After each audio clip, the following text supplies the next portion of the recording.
धाकल्याबाई साहेब, धाकल्याबाई साहेब,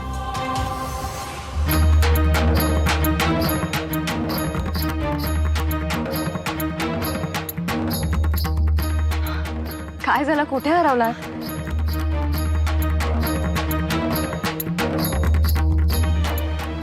कुठे नाही, आखाड्यात असो किंवा रणांगणात, असं कुठेही हरवून नाही जायचं. समोरचा कधी आपल्या नरडीचा वेध घेईल हे कळणारही नाही. छी, आखाड्यातला हा पहिला धडा हातातल्या समशेरीपेक्षा नजरेचा वेग चपळ असायला हवा. समोरच्या तलवारीचे वार आधी नजरेच्या ढालीवर जोखावे लागतात. घ्या पवित्रा, आम्ही शिकवतो आपणास.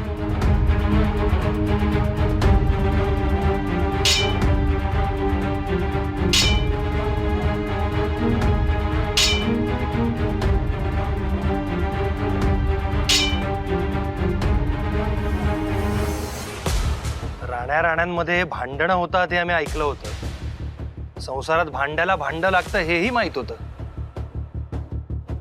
पण हे नक्की काय आहे राणी साहेब? राजे, आम्ही धाकल्याबाई साहेबांना तलवार चालवायला शिकवतोय. आता उद्यापासून रोज सकाळी ते आमच्यासोबत सरावाला येतील. देव न करो, पण अशी वेळ आली तर यांनाही तलवार उचलता यायला हवी. अरे वा, दररोज नियमितपणे कराल ना राणी साहेब? कंटाळा तर नाही करणार ना? नाही करणार राजे. धाकल्याबाई साहेब बुद्धीच्या तेज आहेत. लवकरच हात बसेल त्याचा समशेरीवर. थोड्याच दिवसात त्या आमच्यासोबत मोहिमेवर मुलुकगिरी करायलाही येतील.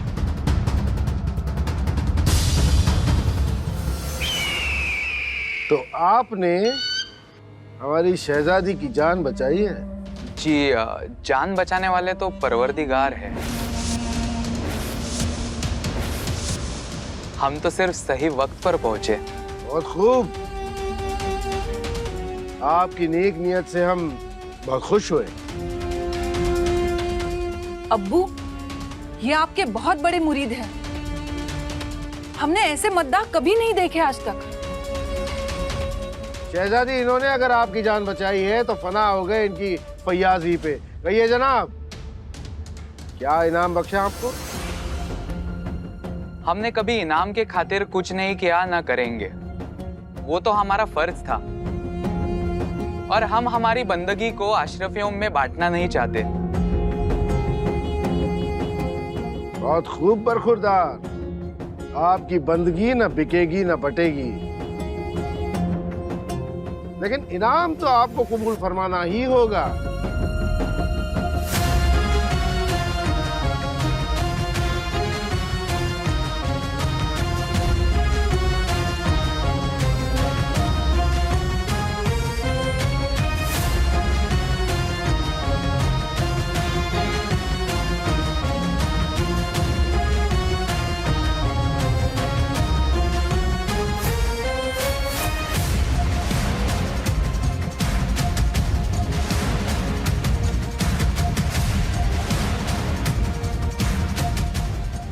हुजूर, ये अशरफिया ताउम्र हमारे पास आपकी चाहत का तोहफा बन के रहेंगी।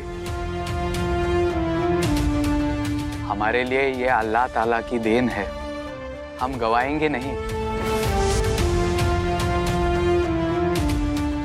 अब्बू जान, ये भी आपको कुछ देना चाहते हैं। हाँ हाँ, बेशक, पेश कीजिए।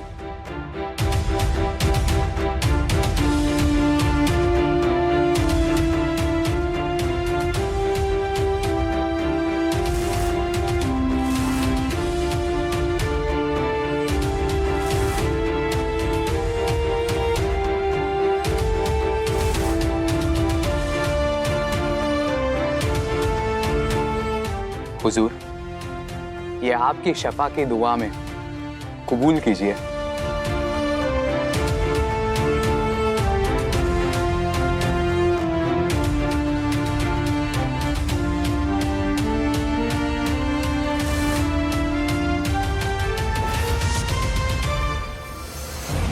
बरखुरदार,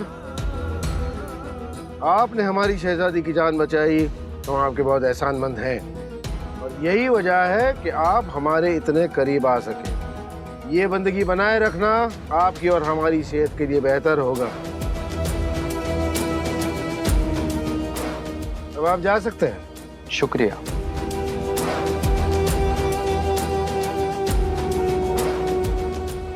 अब्बू, क्या हम इन्हें अपनी फौज में शामिल कर लें? सोचेंगे बेटी, पहले आप इन्हें विदा तो कराइए। जी अब्बू।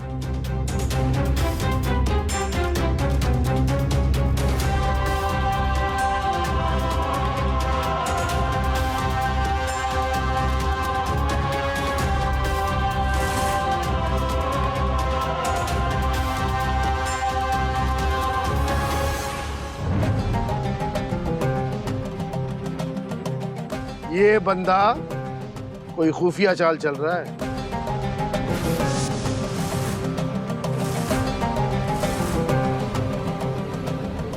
हमारी जीनत हमसे झूठ नहीं बोलेगी।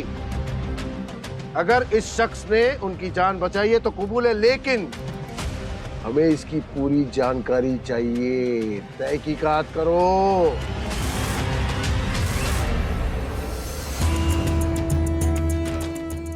शुक्रिया। किस बात का? आप ही के कारण जहांपना के दीदार हो गए। तकदीर बनाई है आपने हमारी। हम तो चाहते हैं आप यहीं फौज में रहें। आपको मंजूर है ना? क्यों नहीं, बस हुक्म कीजिए। जान हथेली पर लेकर हाजिर हैं हम।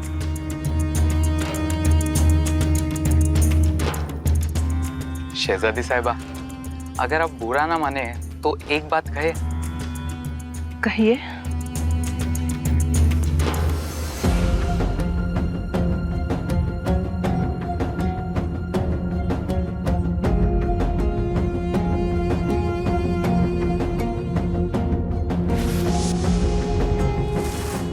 इस खूबसूरत असबाब की खूबसूरती और भी बढ़ जाएगी अगर आप इसका स्वीकार करें।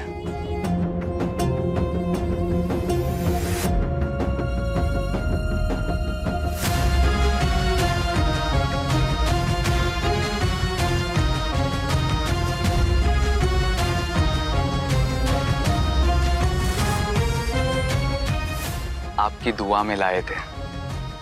अल्लाह आपको सलामत और यूं ही खूबसूरत रखे।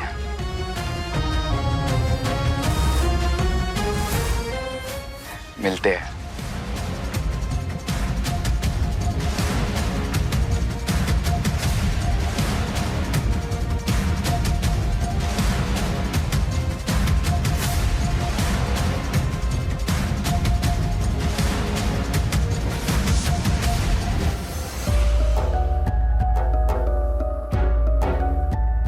माही, हळू. अगं वसू, काय करून घेतलंयस हे? अगं माही, मरण पाहिलं ग स्वतःच्या डोळ्यांनी. कधी त्या ताराची तलवार मानेवर उतरेल हेच कळत नव्हतं. पण तू नसत्या फंदात पडलीस कशाला? कुठल्या वाईट घडीला आम्ही त्या तालीमखान्यात गेलो आणि तिने आम्हाला आत ओढलं. लागली लगेच शिकवायला. माई, तिला माहित होतं आम्हाला ते पेलवत नाहीये, त्रास होतोय, पण नाही. जाऊ दे, आता जे झालं ते झालं. पुन्हा तिच्या तावडीत सापडू नकोस. हं? नाही नाही ग बाई. माई, ती आमची जिरवण्यासाठी राजेंना सांगत होती की आम्ही दररोज सकाळी उद्यापासून यांची तालीम घेऊ म्हणून. राम प्रहरी. अगो बाई, म्हणजे तिने असं जाळं टाकलंय तर? का? काय झालं? अगं वसू, ती राजकारण खेळलीये आणि त्यात तू पुरती फसलीयस. म्हणजे? अगं वसू, तू गेली नाहीस तर महाराजांसमोर तू आळशी ठरशील. पण वसू, काहीही झालं तरी महाराजांच्या नजरेतून उतरणं तुला परवडणार नाहीये. नाही नाही नाही नाही. मग आम्ही काय करू? आता काय करू काय? रोज पहाटे जा तालमीला. तुझ्याकडे दुसरा पर्यायच उरला नाहीये. अरे देवा,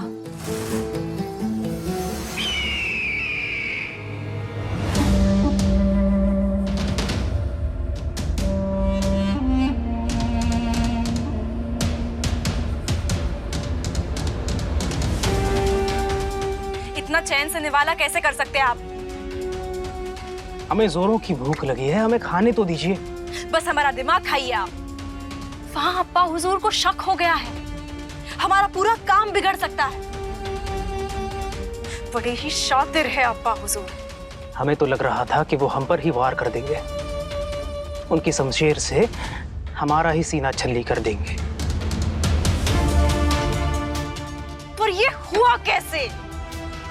कहें तो अब्बूजान खुद के अलावा और किसी पर भरोसा नहीं करते हैं, लेकिन बेहतर बात यह है कि उन्होंने दिलावर पर सख्त नजर रखने का जिम्मा हम ही को सौंपा है।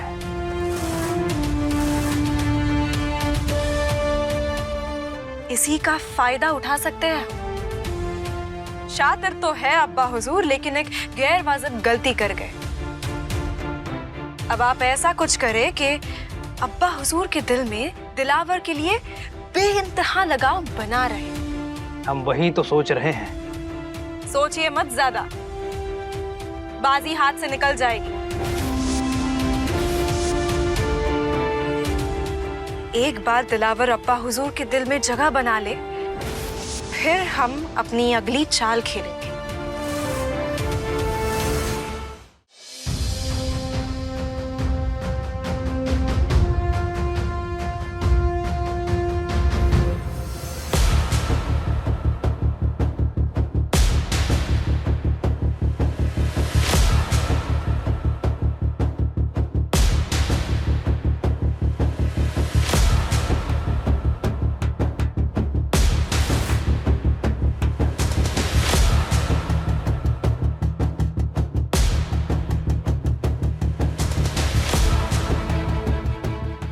आलात आपण? हो.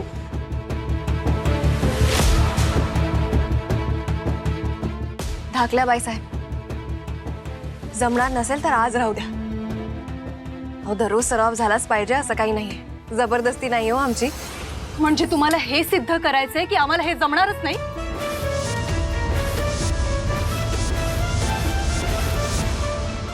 नाही धाकल्या बाईसाहेब, आम्ही फक्त आपल्या काळजीपोटी बोलत होतो. आणि सुरुवातीला काही दिवस असा त्रास होतोच. आम्ही सुद्धा काही आभाळातून शिकून खाली पडलो नाही हो. आम्हाला काहीही सिद्ध करायचं नाही. जे काही सिद्ध करायचंय ते आपण करा. पवित्रा घ्या.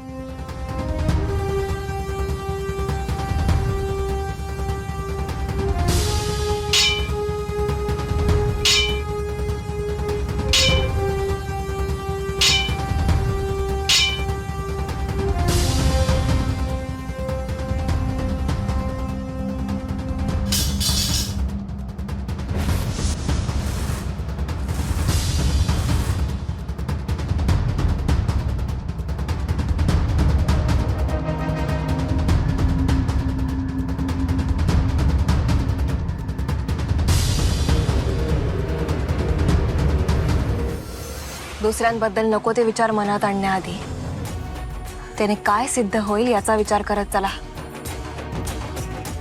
राग, चीड, उद्वेग प्रत्येकाच्याच मनात असतो. तो डिवचायचा तर तो पेलताही आला पाहिजे. तेवढी मनगटात ताकद आणा आणि मग भिडायला शिका. जे आपल्याला वाटतं ते सर्वस्वी सत्य असतं असं नाही. आणि ते सत्य असेल तर ते सिद्धही करून दाखवायचं, नाही तर शांत बसायचं. उद्या रामप्रहरी भेटू. मात्र खूप कसावं लागणार आहे हे लक्षात ठेवा.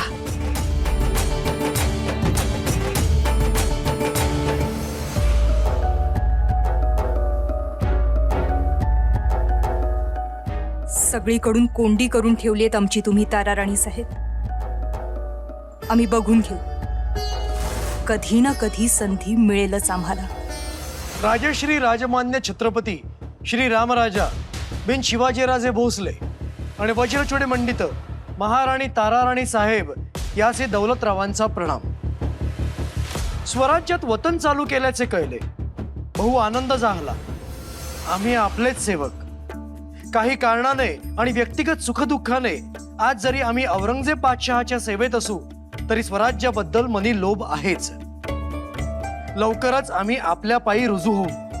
आपल्या आज्ञेने पुढील कार्यभाग चालवू. जाणीजे लेखनालंकार लोभ सावा. वाह. राजे, चिमणाजीरावांनी निरोप पाठवलाय. स्वराज्याचा भगवा आनंद हाती धरू आणि स्वराज्याचे वाण चालवू असा निरोप आहे. छान. म्हणजे ज्या हाताने स्वराज्य विरोधात समशेरी उपसल्या त्याच हाताच्या लेखणीतून आज अमृत ओसंडतंय. हे सगळेच वतनदार आज मोठ्या आशेने आणि आनंदाने स्वराज्याकडे येत आहेत. राणी साहेब, हे कर्तृत्व आपल्या चातुर्याचं. योग्य अड घातलीत आपण. स्वराज्याची किंमत न जाणता लाचार होऊन वतनाच्या तुकड्यासाठी स्वराज्य सोडून जाणाऱ्या या वतनदारांना स्वराज्याची किंमत कळायलाच हवी. अलबत राजे, ती किंमत त्यांना मोजावी लागेलच. पण राजे, मुघलांशी लढून वतन मिळवण्याच्या अटीवरही हे सरदार स्वराज्यात यायला तयार झालेत. म्हणजे प्रश्न इथे फक्त वतनाचा किंवा किमतीचा नाहीये. या सरदारांच्या मनात आजही स्वराज्याची अस्मिता चिरंतन आहे. त्यांच्या काळजात कुठेतरी स्वाभिमान जागा होतोय हे खरं. प्रल्हाद पंत, पाहिलं? हो पाहिलं. आता काय मला आयुष्यभर हेच ऐकत राहावं लागणार आहे का? खंडोजी, पुरे आता. प्रल्हाद पंतांना कोणी काहीही बोलणार नाही. पंत, जी राणे साहेब. तुम्ही त्या चिमणाजीराव, नागोजीराव आणि दौलतरावांना बोलावणं धाडा. आता नवीन सुरुवात झालीये म्हणावं. नवा डाव उमेदीने मांडायचा आहे. जी. राणीसाहेब, हे सारं ठीक आहे, परंतु आपल्याच राजधानीमध्ये उदासीनतेची छाया आहे. मतलब वतनदारी पुन्हा सुरू करण्याचा निर्णय आपण विषयगडी कळवल्यानंतरही अजून काहीच निरोप नाही. एव्हाना उत्तर यायला हवे होते. उत्तर नक्की येईल. संताजीराव आणि धनाजीराव यांचा खलिता येईलच. आणि आम्हाला आशा आहे ते सगळं नीट समजून घेतील म्हणून. आता रात झाली की आपण हल्ला चढवायचा. समधी छावणी बेसावत असेल तवर आपण दावा साधायचा. या इथनं चढाई करायची, थेट मुनव्वर खानाच्या छावणीत घुसायचं. होय, समधी योजना झाल्या राव. आता थेट घुसायचं आणि दुश्मनाला कळायच्या आधीच एकेकाचा मुर्दा पाडायचा. समदा गनिम कापा. पर ते मुनव्वर खान आमासने जित्ता खावाय पाहिजे. त्यात काय राव? अहो, पकडू की त्याला. उगाच फडफडणारा कोंबडा येते, त्याची तंगडी धरून वडा. मराठी गडासनी जड नाही. त्या मुनव्वर खानाकडनं आमासने खंडणी गोळा करायची आहे. अरे गोरगरिबांचं गळ चिरून त्यानं या दौलतीच्या राशी उभ्या केल्या आहेत. त्या राशीच उचलून न्यायच्या आहेत. समधी शस्त्र लुटायची आहेत. वय बघा, समधी दौलत घेऊन अलगद जिंजीला राजाराम महाराजांच्या पायावर ठेवायचे. संताजी घोरपडा जवळ उभा आहे त्यावर मोगलाई रांगायला लावणार मी. आमच्या राजांनी नुसता आदेश देऊ द्या. त्या रावणाची लंका जाळून त्या रावणाला तिथंच काढून त्याच्या सोन्याची इटा बी घेऊन येईन मी. कळतंय व सेनापती, तुमचं दुखणं कळतंय.